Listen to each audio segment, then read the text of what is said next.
turds, nerds, freaks, and geeks, and all that's in between. It's me, your girl, Daisy Dame, and welcome back to my channel. I'm genuinely blessed to have you here, and that noise you're hearing is my extra nasally voiced. I am still dealing with a little bit of congestion, but I'm here, and I hope you're doing well. The people's champion, Elon Musk, is dealing with some side hustle. He began his brain-computer interface implant long-term trials in human studies, and he is the third such company to do so. There are very few details available about the trial's first volunteer, though Musk has said the subject seems to have made a full recovery with no ill effects to be aware of, which is genuinely hard to believe due to what we know about what has happened with Neuralink and its trials.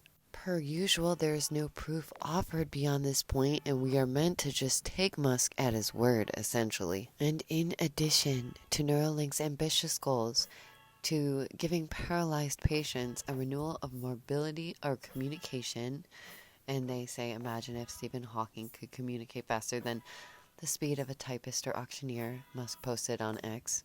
The company has developed a surgery robot which is purported to be instrumental in the process of implanting the brain chip. The robot has been shown performing the surgery on a dummy and stitching an implant into a segment of a gar, but the company has not yet confirmed if it is using the robot on human or just animal subjects. The lack of communication with medical community at large is cause for concern. Brevity is not so admirable. Novel human research, said a tweet rebuking Musk's tweet. Considering the issues Neuralink had in its early testing with animal subjects, including the deaths of dozens of monkey monkeys during the period of 2018 and 2020, we have to hope that the company has upped its safety procedures in the last few years, in the process of graduating to human testing. Musk claimed on Twitter that the monkeys died as a result of the Neuralink implant, but the Securities and Exchange Commission says they knew, and he knew, that statement was false.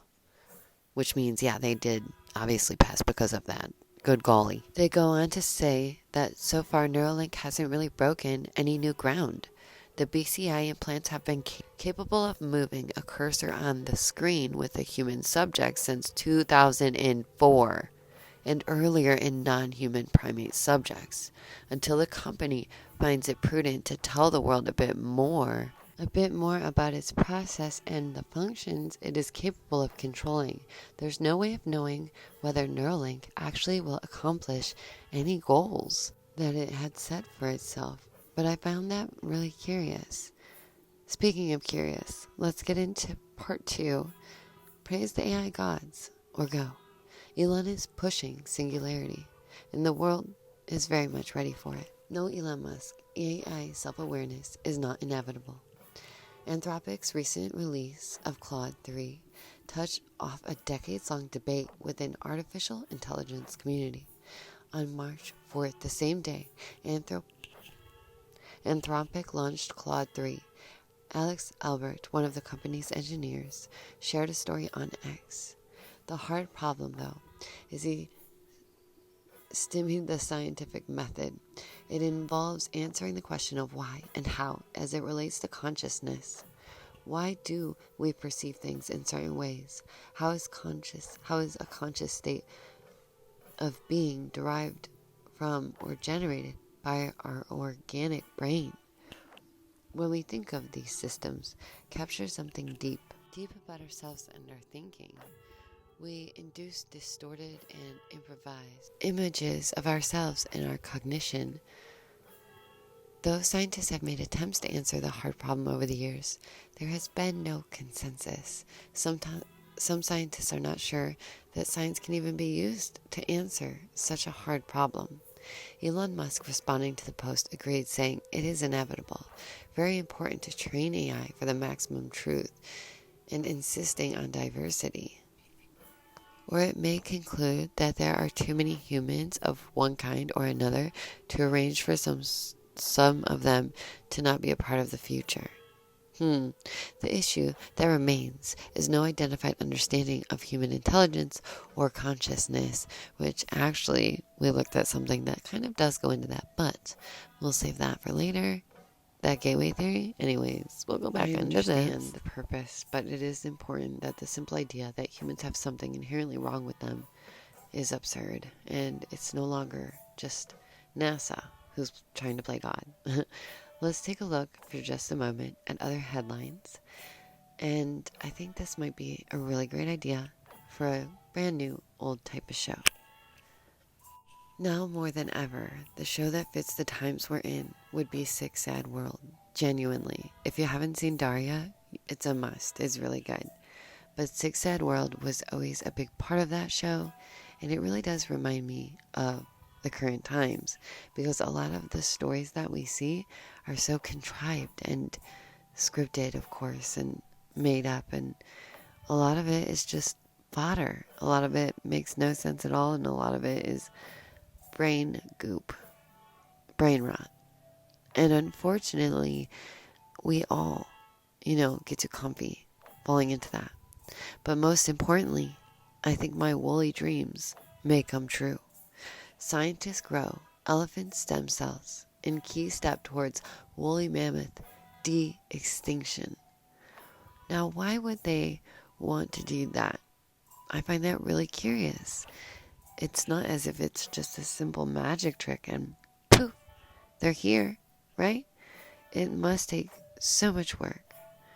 They're aiming to genetically engineer a cold-resistant elephant with the biological traits of a mammoth. Their goal in part is to preserve the Arctic ecosystems that the giants once roamed. These cells definitely have great benefit to our de-extinction work. Oh my. I just found this really, really curious, and you guys know I'm always so very interested in the strange and the unusual. What do you think about that? Are you excited for the woolly mammoth to come back? I also want to say thank you for being patient with me and understanding while I've been sick. You guys know I'm always giving it my heart and my soul. So thank you for understanding. I've missed you all. I appreciate you all. Don't forget to like, sub, hit the bell. A special thank you to my members, because you are the coal that makes this train roll, and we genuinely couldn't do it without you. All of you make this possible. All of you make this happen. All of you can make 11K happen. Together, we are unstoppable. We are, right now, in the event of the very slowest takeover ever. So if that sounds good to you, definitely subscribe. Become a part of the daisy chain. That friend who's there when you need me, call when you don't. And you know that I genuinely do care a whole lot. I hope you stay well, stay awake, stay aware, and thank you for coming to your very own deprogramming session. Do let me know what you think about all that and more down below. And just let me know how you've been. And I hope that genuinely you've been in good spirits and good health, because I don't know, all these stories out there, y'all, it can be quite depressing. Hug your loved ones. Spend time with the little ones. Make sure they know that they are loved, because right now is an especially hard time for the little ones. Check out my whatnot, guys. I know that some of you love my very strange and curious fashion. Now it can be yours, or something similar. Don't worry, I got you. I'm keeping all our friends fashionably fit. I love you, and I'll see you soon. Bye, guys.